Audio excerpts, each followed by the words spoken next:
ഇറാനെതിരെ രഹസ്യമായി തന്നെ യുദ്ധം ചെയ്തു എന്ന ചോദ്യമാണ് ഇപ്പോൾ ഉയരുന്നത്.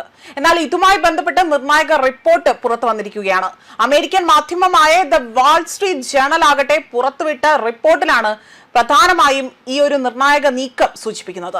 അമേരിക്കയും ഇസ്രായേലിനും ഒപ്പം ചേർന്നുകൊണ്ട് ഇറാനെതിരെ സൈനിക നടപടി നടത്തി എന്ന് തന്നെയാണ് ഈ വിവരത്തിൽ സൂചിപ്പിക്കുന്നത്.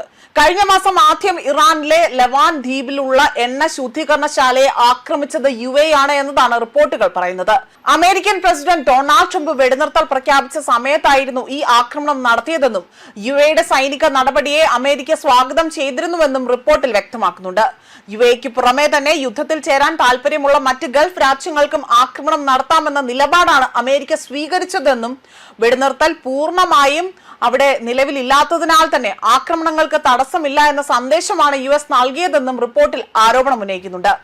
ഇതിനിടെ തന്നെ ഇറാനിലെ ലവാൻ ദ്വീപുകളിലേക്കുണ്ടായ ഡ്രോൺ ആക്രമണത്തിന് തിരിച്ചടിയായി തന്നെ യിലേക്കും കുവൈറ്റിലേക്കും ആക്രമണം നടത്തിയതായും ഏപ്രിൽ 8-ന് ഇറാന്റെ ഔദ്യോഗിക മാധ്യമമായ IRIB ആകട്ടെ ഇക്കാര്യങ്ങൾ അറിയിച്ചതായും വ്യക്തമാക്കുകയാണ്.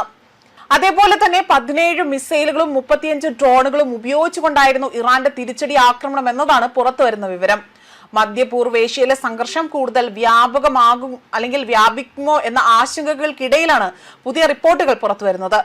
പ്രദേശത്ത് വീണ്ടും യുദ്ധഭീഷണി ഉണ്ടായിരുന്നിട്ടുണ്ടോ അല്ലെങ്കിൽ ഗൾഫ് രാജ്യങ്ങളുടെ പങ്കാളിത്തം ആഗോള രാഷ്ട്രീയത്തെ എങ്ങനെ ബാധിക്കുന്നു എന്നതും ഇവിടെ ചോദ്യചിഹ്നമാവുകയാണ്. 2020 കണക്കനുസരിച്ചുകൊണ്ട് ഇറാനിലെ 10ാമത്തെ വലിയ റിഫൈനറിയാണ് ലബാൻ എന്നത്. അതേപോലെ തന്നെ 60,000 ബാരൽ ക്രൂഡ് ഓയിലാണ് പ്രതിദിനം ഇവിടെ കൈകാര്യം ചെയ്യുന്നത്. അതേസമയം ഇറാനെ തങ്ങൾ ആക്രമിച്ചതായി തന്നെ ഇതുവരെയും ഔദ്യോഗികമായി തന്നെ സ്ഥിരീകരണം നടത്തിയിട്ടില്ല. രാജ്യത്തിന് നേരെ ഉണ്ടാകുന്ന ആക്രമണങ്ങളെ സൈനികമായി കൂടി നേരിടാൻ ക്ക് അവകാശമുണ്ട് എന്നതായിരുന്നു വിദേശകാര്യ മന്ത്രാലയം പോലും പ്രതികരിച്ചത്. യുദ്ധം ആരംഭിച്ചതിന് പിന്നാലെ തന്നെ ലക്ഷ്യമിട്ടുകൊണ്ടാണ് ഇറാൻ പ്രധാനമായും തിരിച്ചടി നൽകിയത്. 2800-ലേറെ തന്നെ മിസൈലുകളാണ് യിലേക്ക് മാത്രം ഇറാൻ തൊടുത്തുവിട്ടതെന്നും യിലെ വിമാനത്താവളങ്ങൾ, കെട്ടിട സമുച്ചയങ്ങൾ എന്നിവയുമായി തന്നെ ഇതിന് ലക്ഷ്യം വെച്ചതായും വിനോദസഞ്ചാര വ്യോമയാന മേഖലകളെ പോലും ഇവിടെ വലിയ രീതിയിൽ പ്രതിസന്ധിയിലാക്കാൻ ഇതിന് സാധിച്ചു എന്നതാണ് മറ്റൊരു വസ്തുതയായി എടുത്തു പറയുന്നത്. പശ്ചിമേഷ്യയിൽ ഏറ്റവും അത്യാധുനിക യുദ്ധ ഉപകരണങ്ങൾ യുടെ കൈവശമാണുള്ളത് എന്നതാണ് കണക്കുകൾ.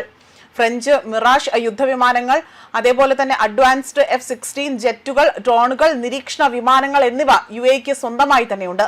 അജ്ഞാത യുദ്ധവിമാനങ്ങൾ ഇറാന്റെ ആകാശത്ത് നേരത്തെ തന്നെ റിപ്പോർട്ട് ചെയ്യുകയും ഇത് യുടെതാണ് എന്ന ആരോപണം പോലും ഉയർത്തുകയുമാണ് ചെയ്തിരിക്കുന്നത്. ന്യൂസ് ഡെസ്ക് കർമ്മ ന്യൂസ്.